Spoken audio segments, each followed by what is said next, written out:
Olá, meus alunos lindos, tudo bem?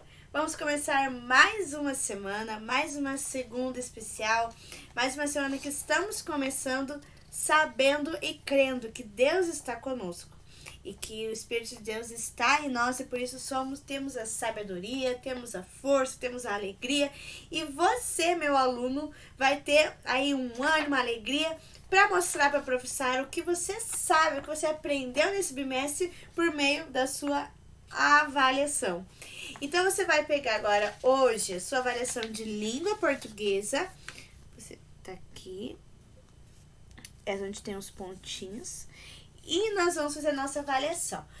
A nossa avaliação nesse bimestre, do terceiro bimestre, ela e a de redação vão dar juntas. Porque durante todo o bimestre, nós aprendemos sobre como produzir textos. Vimos várias coisas legais. E isso, então, a avaliação de língua portuguesa e de redação, a prof vai avaliar as duas. Então, é bem importante. Então, as duas ficaram curtinhas, mas as duas têm aí um objetivo para identificar se você agora tem se tornado cada vez melhor um bom escritor. Então, vamos ver a nossa devocional, né? Nosso início da nossa avaliação, que diz assim: que as suas conversas sejam sempre agradáveis e de bom gosto, e que vocês saibam também como responder a cada pessoa. Você tem aprendido o quanto as palavras são importantes.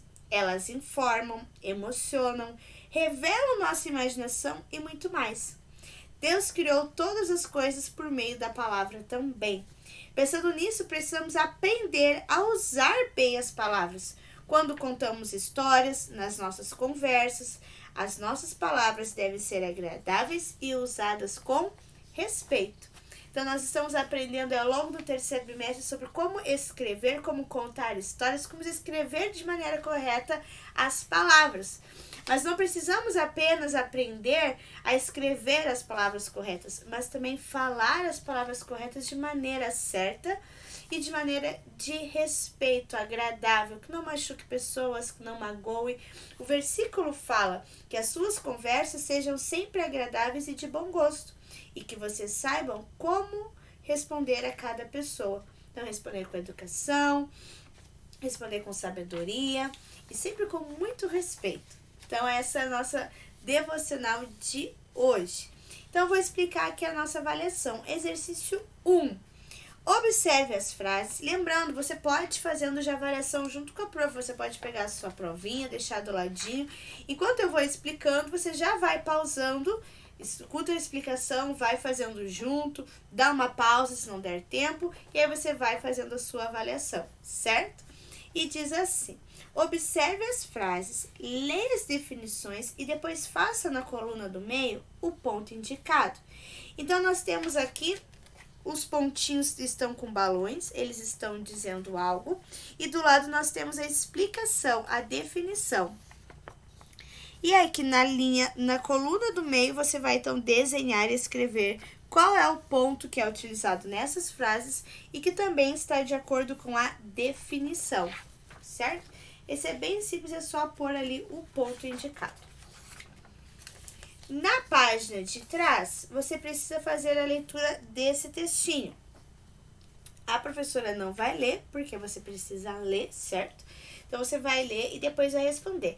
Escreva a frase que é finalizada com ponto de exclamação. Então, você vai copiar a frase que está aqui no texto, você vai copiar ela aqui embaixo, a frase que está sendo usada, finalizada com um ponto de exclamação. Escreva a frase que é finalizada com um ponto de interrogação. Então, você vai procurar aqui onde tem a frase que tem um ponto de interrogação, uma pergunta, e você vai escrever.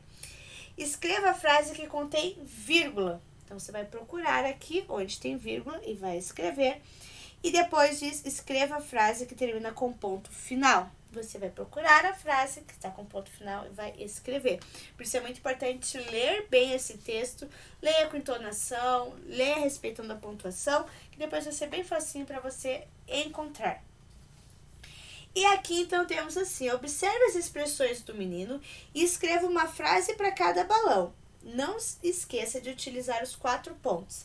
Então, aqui nós temos diferentes reações dos meninos. Tem ele está alegre, triste, pensando, bravo.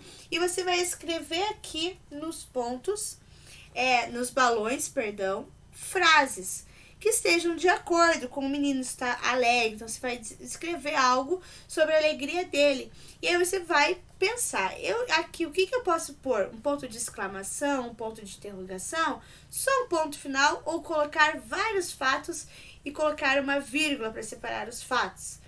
Não tem um exato para cada um. Você pode criar as frases, só que é importante que nas frases, ao todo, apareçam os 4 pontos. Então, vai ter que ter uma pergunta, tem que ter exclamação, tem que ter ponto final e alguma frase utilizando vírgula. E aí é a sua criatividade, certo? Aqui você vai usar ponto final, ponto de exclamação ou ponto de interrogação para cada uma das frases. Na frase 1 diz assim: onde fica a seção de brinquedos? Onde fica a seção de brinquedos? Isso é uma pergunta. Então, que ponto que você vai colocar dentro desse quadradinho? Binho comprou 2 carrinhos de brinquedo. Então, estou dando uma afirmação, dizendo: tem sim, senhor. Aqui ele está animado. Tem sim, senhor. O que eu posso colocar aqui? Quantos anos você tem? Quantos anos você tem? Aí você vai pôr aqui o ponto. Escreva uma frase para cada ilustração, depois pontue de acordo com a intenção indicada. Então, aqui, expresse admiração. Então, pensando nessas flores e que você está admirando essas flores, o que você poderia dizer? E expresse admiração, como está expressando uma emoção, qual ponto você vai usar. E aqui tem 2 meninos conversando e está dizendo: faça uma pergunta. Que pergunta ele poderia estar um dizendo para o outro e qual vai ser o ponto que você vai escrever para fazer uma pergunta, certo? Agora aqui no final está escrito assim, ó: agora é sua vez de produzir um texto com título, início, meio e fim. Não se esqueça que no texto deverá conter os 4 pontos que estudamos. Após, faça um desenho para cada parágrafo. Então, aqui nós temos o título e você vai escrever um texto. Ele é bem parecido com esse que você fez na redação, mas não faça igual o mesmo texto. Porque na semana passada, na sexta, vocês já fizeram e já relembraram sobre como organizar ideias. Então, agora você já está craque na prova de português, não precisa organizar todas as ideias novamente. Mas é importante que você escreva um outro texto, pensando nos personagens, no lugar, indicando início, meio e fim, indicando o tempo, passagem de tempo, tudo aquilo que nós já aprendemos, certo? Então, aqui você produz o texto contando, você pode contar como que foi o 3º bimestre, ou criar uma história, criar personagens, fica a sua criatividade. E aqui, quando você terminar, tem um parabéns, você conseguiu, e estrelinhas para você, certo? Então, um beijo e até amanhã. Essa é a nossa avaliação e eu tenho certeza que você vai se sair muito bem, tá bom? Tchau, tchau!